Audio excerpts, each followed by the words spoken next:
Aleister Crowley would earn the title of the wickedest man in the world by the London newspapers. The British media exposed his bizarre satanic rituals at the mysterious Abbey Thelema in Sicily. On one occasion, a man named Raoul Loveday died from drinking poisoned cat's blood at Crowley's command. Loveday's widow returned to London and exposed Crowley's wicked behavior to the world. When he was a child, Crowley's own mother referred to him as the Beast.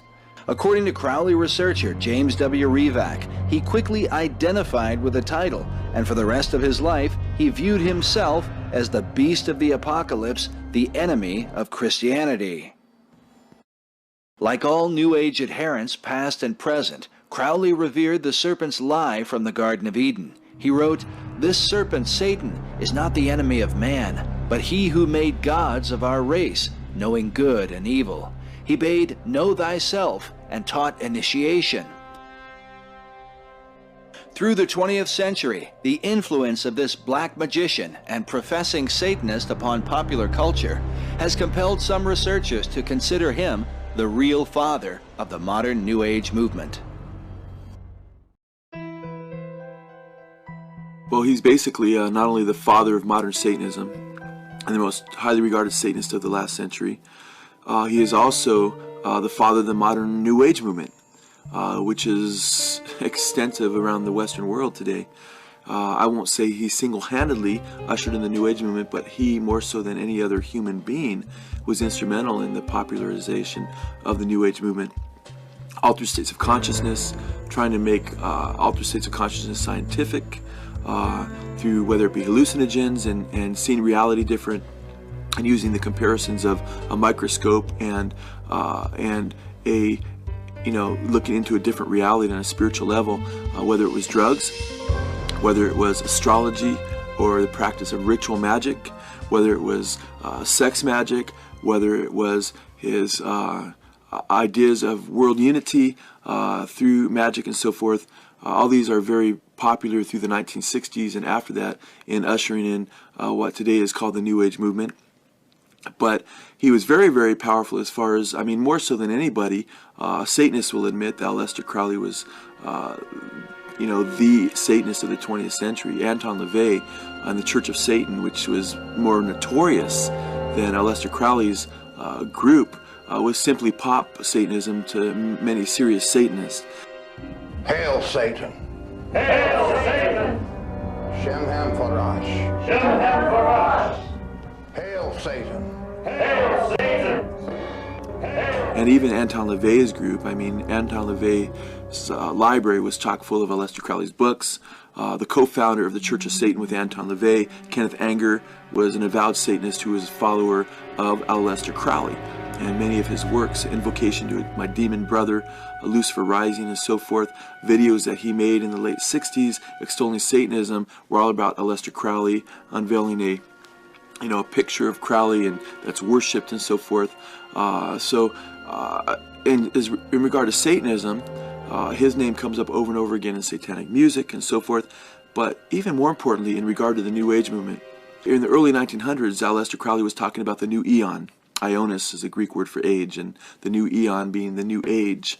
And what's interesting about Crowley's emphasis on the new age, it had everything to do with what became popular in the 1960s. In his shocking 10-hour documentary, They Sold Their Souls for Rock and Roll, Pastor Joe Schimmel exposes the role of music in furthering the New Age through the 1960s counterculture movement and reveals Aleister Crowley as the patron saint of rock musicians. I can't think of any other occultist who's been more influential on rock musicians than Aleister Crowley, no one close. London Times called Crowley the unsung hero of the 1960s.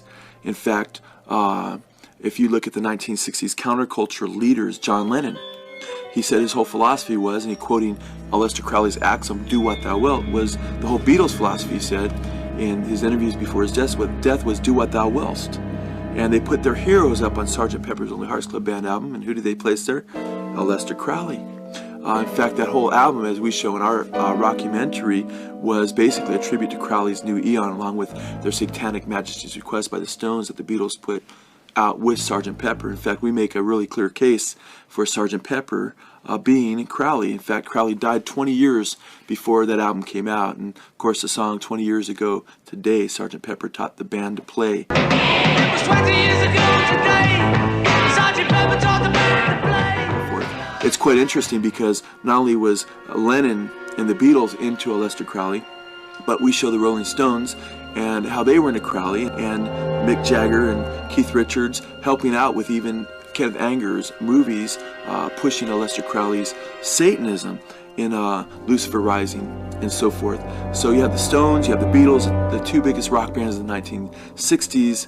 You have Jim Morrison with a bust of Aleister Crowley, the biggest American rock idol of the 60s, on his album 13. We can go on and on. Led Zeppelin, the biggest band of the 1970s. Jimmy Page buying Aleister Crowley's mansion overlooking Loch Ness, being full on into Aleister Crowley, using implements of his temple on the Presence album on the front cover, as Crowley talked about in his books on ritual magic, and even down to his symbol, Zoso, Jimmy Page of Led Zeppelin, which is really soul spelled forward and soul spelled backwards of the solar god.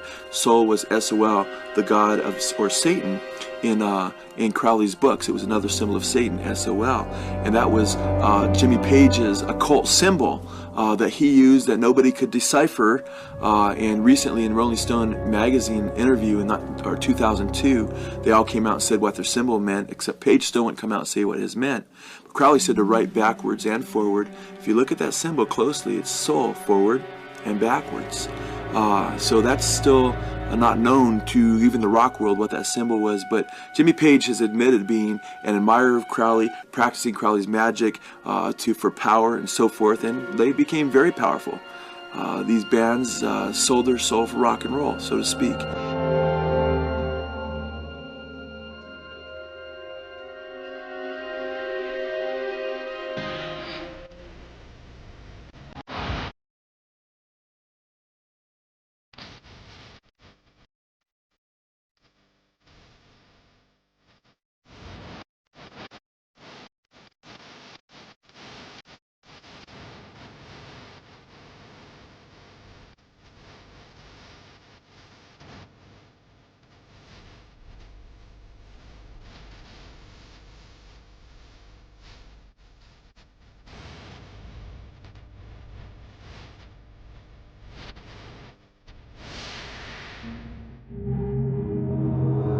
This chilling song, performed by Crowley disciple Ozzy Osbourne, is said to reveal perhaps the darkest side of the New Age. In the latter half of the song, listen as Osbourne calls upon Crowley, known as the Great Beast, to ride his white horse. Schimmel and others believe this to be symbolic of the coming Antichrist, known as the first horseman of the apocalypse. In the book of Revelation we read, "And I saw, and behold, a white horse, and he that sat on him had a bow, and a crown was given unto him, and he went forth conquering and to conquer." In his writings, Aleister Crowley would refer to Antichrist as the crowned and conquering child, the Lord of the Eon.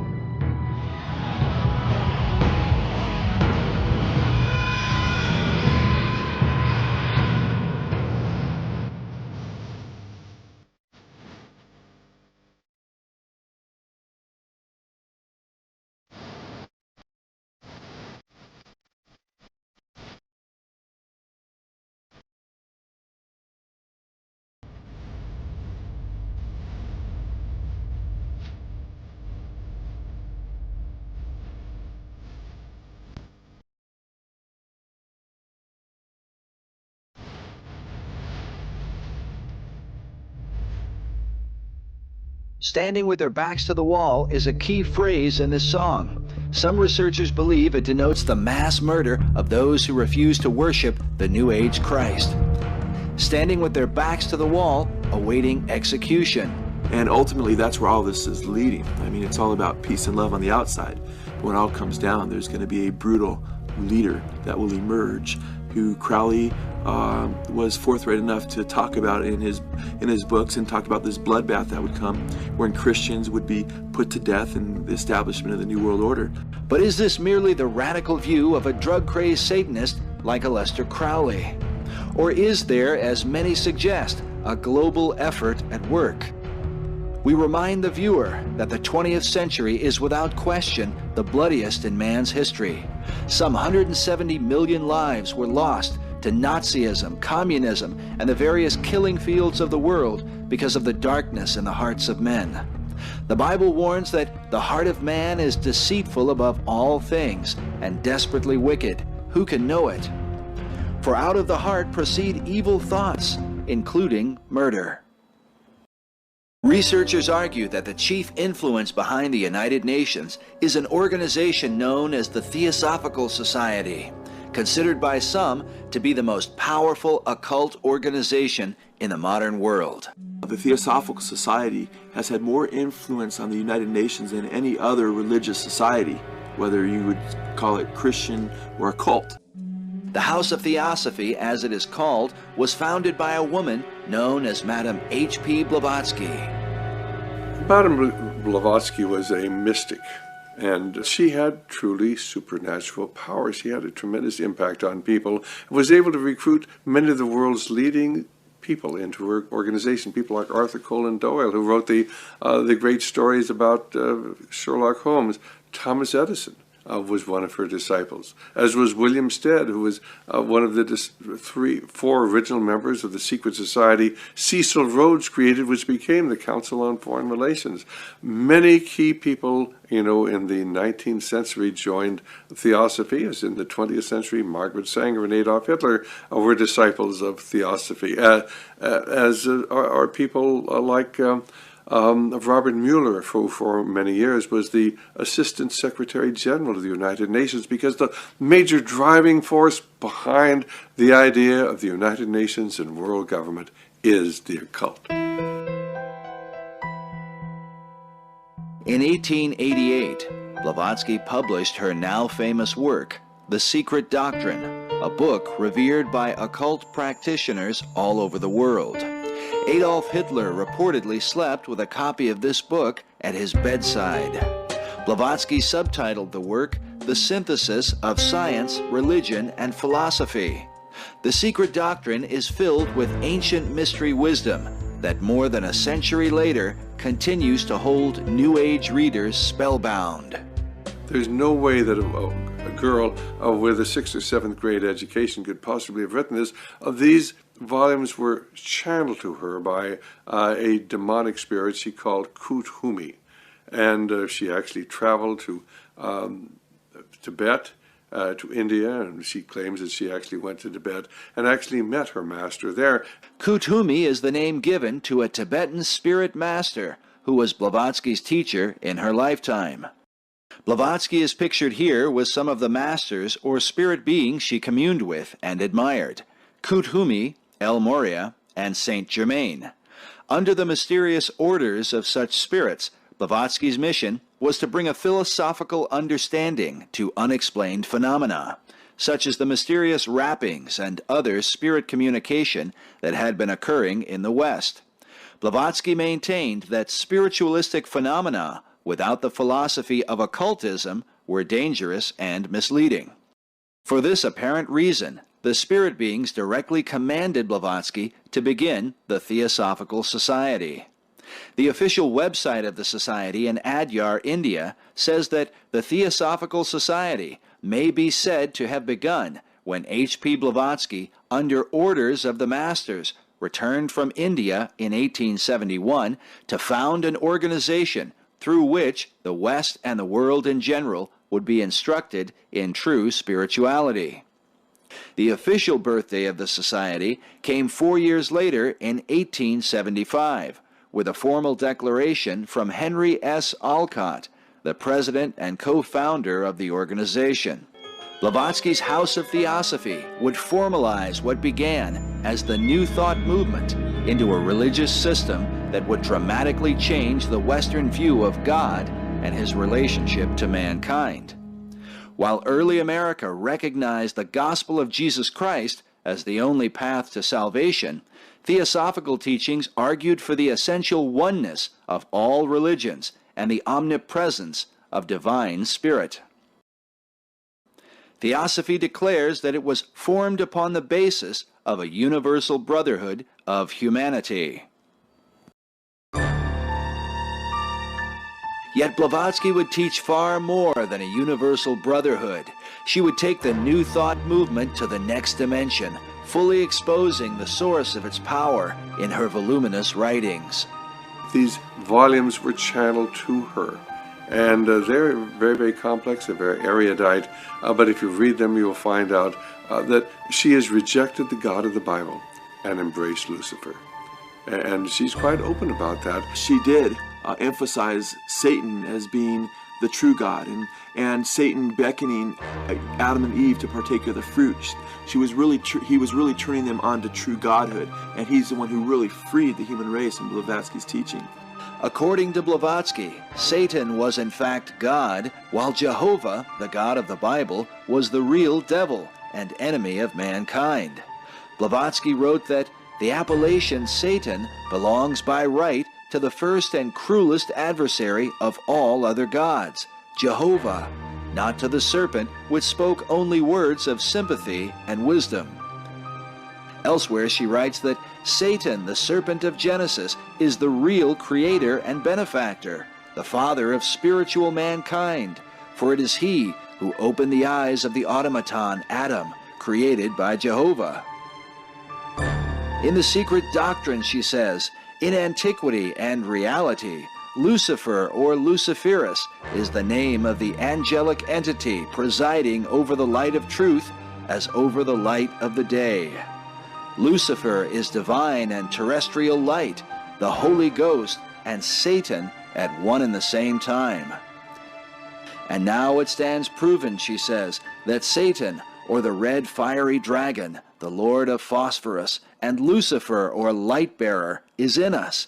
It is our mind, our tempter and redeemer, our intelligent liberator and savior from pure animalism. And were demons that channeled her writings to her, and of course she wrote about world government, the importance of world government, and the idea that mankind, at least Western civilization, began with the Aryan, and the Aryan came out of Tibet. And of course, if you've ever read anything about Adolf Hitler and Heinrich Himmler, why they actually sent expeditions to Tibet looking for the origins of Aryan man. And there were strong ties between the SS and this whole idea of this Superman that they were trying to create and the writings of Madame Blavatsky.